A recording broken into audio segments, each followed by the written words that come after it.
I'm Suzi Landolfi, and welcome to Be Crazy Well. Now, why would a therapist say that?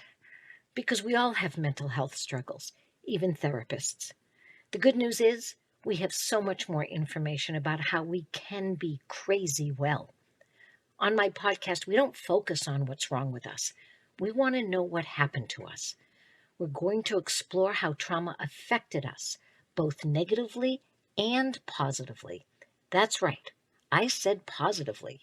It's called post-traumatic growth, and it's a real thing. Be Crazy Well will share mental health wellness practices, the newest mental health research, and most importantly, how we all get to create the person we deserve to be and the life we deserve to live. So join the mental health evolution and be crazy well. To see within is to know yourself well enough to be able to put yourself. Welcome, everybody, to Be Crazy Well. I came up with that title because I know that we're all a little bit crazy, and that may not be a bad thing. In fact, it's a way to look at life a little bit differently. Some people are very crazy when it comes to wanting to make change, and that can bother some of us. And I think one of the things I'd love to have happen is that we could actually embrace change, our own first, always changing ourselves first before we try to change anybody else. So that's why it's called Be Crazy Well. And I got an email this week from my last podcast, and I just want to read this to you. Hi, Suzi, I just listened to your podcast episode, Create the Person You Deserve to Be. And I have to say many things you said really hit home for me. I'm a 44-year-old married mom of a 14-year-old son. And you'd think that the beautiful weather here in Florida would be a great motivator to give me the drive to take care of myself. Drive is what I lack. When you said, and I quote, I didn't get to where I am by just thinking myself well. I didn't get here by feeling myself well. I got here by doing differently, by doing well things, even when I didn't feel like it, even when I thought it was a waste of time, because I don't always trust all of my thoughts or all of my feelings.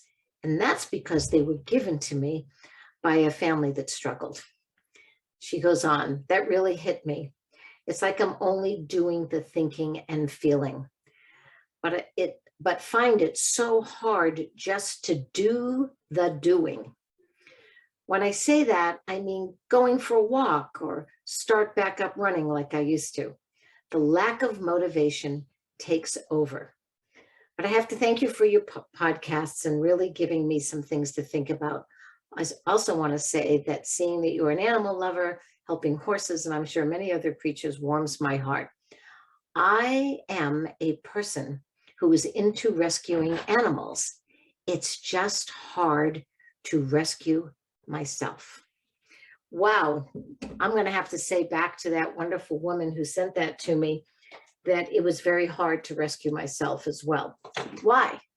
Because I was trained to rescue everybody else. That's right. Just to make sure I rescued everybody. And I mean everybody. I could be 10 years old and I'm still trying to help my friends be better, give them what they need, and there to take care of them. But mostly I was trained to rescue my family. We didn't have a lot of money, so I made sure that what little money I made from an allowance went right to my mother. I made sure that I rescued my mother from her depression and from her anxiety. And I made sure that I rescued my family by not adding any more stress. I was going to be the overachiever, the good kid. That's what I was going to do. And that's how I could rescue. But actually, you're not that safe. It's kind of like thinking if you can rescue other people if they fall into deep water, but you can't swim. And yet you're the first one that jumps in the pool. And working with combat veterans really taught me a lot about that superpower to want to rescue others, to want to make sure that we can save and even sacrifice ourselves for others. And I want to just let you know that it's not that it's not that safe or that easy to be the rescuer all the time. And if we're not rescuing ourselves, we probably are not, I don't know, very safe when we're rescuing others. Uh, I also want to say that one of the things that really stuck out for me as I started this journey of healing was that I had to give up the word selfish. Somehow I was trained to believe that if I helped others before myself, I was selfish. If I took care of myself, I was selfish. If I put some of my needs first, I was selfish. Children don't actually know that word selfish. We have to be taught that word. What the words really need to be are self-concerned, self-aware. I also know that when I work with combat veterans, they taught me the two letters SA, standing for situational awareness, to make sure that I'm aware of the situation around me. And combat veterans are great at this. All veterans are great at this because they have to know what's around them in order to make sure there's no threats. And one of the things I realized when I heard those letters SA was that we need to know if we're the threat. We need self-awareness, not just the situation outside of us. So to be able to rescue ourselves means, can I emotionally regulate? Can I make sure that my feelings are not so out of control that I'm actually adding to the danger and the well-being of myself and others? Can I physically manage my fear and sadness so that it doesn't turn into anger? Because once it turns into anger, then it's much harder to be able to make rational, safe decisions. So most of this idea of not thinking myself into right actions, but acting my way into right feelings was really something I had to practice. I'm going to say that again. I had to learn to act my way into right feelings, not feel my way into right action. I'll give you an example. I oftentimes feel like yelling, or I feel like telling someone how much they've wronged me or how upset I am because they didn't do something that was so important to me, or they said they would do it. The trouble is that every time I react outside, when I react towards somebody else, I'm actually hurting myself as well. One of the things that happens is my immune system gets overtaxed, my hormonal and my stress response system gets overreact, and I wonder why I'm tired all the time. I wonder why I'm putting on weight. I'm wondering why I don't feel well. I'm wondering why my blood pressure is going up, because every time that I react outwardly and even holding it in inwardly can hurt me physically and emotionally. So it's a balance between being able to speak your truth, being able to tell people what you're feeling, what you need, and understanding that they may not agree, they may not be able to help you, and they may not be able to even be empathetic. So learning how to have my own voice and being able to tell people what's going on with me doesn't mean I'm going to get the reaction and the response that I deserve. It means that I get to practice having a voice and being able to even tell myself what it is I need at that moment, what I deserve. So that was one practice that was really important to me. And I often hear from parents, like, they don't listen to me. My kids don't listen. I often ask if their kids have a hearing impairment. And they go, no. And I go, well, then they're listening to you. They just don't believe that what you're asking them to do is in their best interest. So this idea that we have to act ourselves into right thinking and right feeling is a daily practice. So if I don't yell, then I am literally helping my brain and I'm helping my body. I'm also helping my mental health and my emotional well-being. I'm also making sure that I'm taking care of myself even if the people in front of me are incapable of doing the same. I had someone say to me this past week, they said, I'm going to meet his little baby, and she has a new boyfriend and he has a baby from another woman. And she said, I don't know how I'm going to feel. I don't know how I'm going to react. And I said to her, you may not know exactly how you're going to feel, but how you respond, what you physically do, what you say, that truly is up to you. It's a practice. And if you think about that now, if you think about going into a difficult situation and that it could in fact bring up some fear and sadness, what if you started to think about that now and made decisions about how you were going to respond? If you were afraid that you were going to cry, give yourself a break and excuse yourself from a situation if you have to. If it's okay to share your feelings with the people that are in front of you because they're actually safe and empathetic, you can tell them that you're sad right now and that this is bringing up feelings for you. I think this idea of being able to do different, to actually be different, is so underrated. We are so sort of obsessed with talking about how we feel and sharing our thoughts that we don't really honor how important it is to practice. Once again, the military really understands this. They get the idea that you'll get good at what you practice. So they train and retrain and train and retrain. They would no more give somebody a soldier a piece of equipment and not train them how to use it before they sent them out in the field. Now, I know some of you might say, no, that's actually happened to me. I'm sorry. If it has, I'm sorry, because that's not a very safe thing to do. At the same time, most of what we know about wellness is that it is a practice. And she said something else very important. She said she couldn't find the drive. She couldn't find the motivation. I always think about metaphors. And when she said I couldn't find the drive, I think about my car. And I think about sometimes when I get into a new car and I'm driving it, I actually can't find where drive is. I have to look down and find the R for reverse. I have to look for the D for drive or the P for park. And I was thinking about how important it is to know where your drive is before you start to drive down the road with that car or drive yourself. So I know that sometimes my drive, it can come from fear, it can come from grief, it can come from joy. And I know that about me. I know that sometimes I know where my drive is, and sometimes I also don't know where my drive is coming from. Sometimes when I'm really driven to do something, I don't even realize my drive is coming from a past trauma or a past win. And that's what's moving me forward.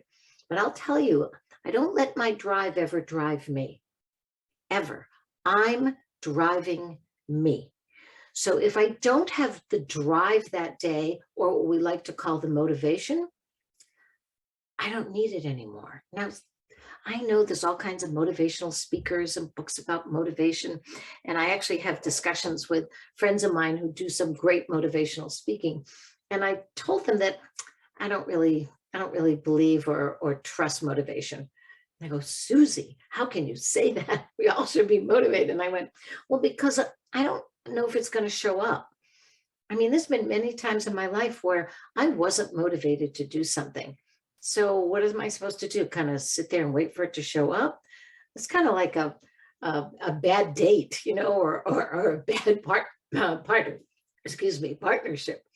So one of the things I realized about motivation was it wasn't reliable. I couldn't trust it. I didn't always have it, and I didn't always know how to create it. So one of the other practices that I do is I give myself my word. That's right, my word. Now, in my family, people oftentimes said they would do something and they didn't. So there was a lot of betrayal in my family. And that created a lot of anxiety in me about knowing whether or not something was going to happen or not. A lot of sadness because oftentimes it didn't. and a sense of betrayal, and in a sense that I wasn't important. And when I started this healing journey, I realized that if I wanted to really rebuild my trust and my faith in myself, if I gave myself my word, then I had to show up. Whether I felt like it or not, whether I thought it was okay right now to do or thinking that I could do it another time. If I said I was going to do something and it truly was in my best interest to do it, I was going to do it whether I had the motivation or not.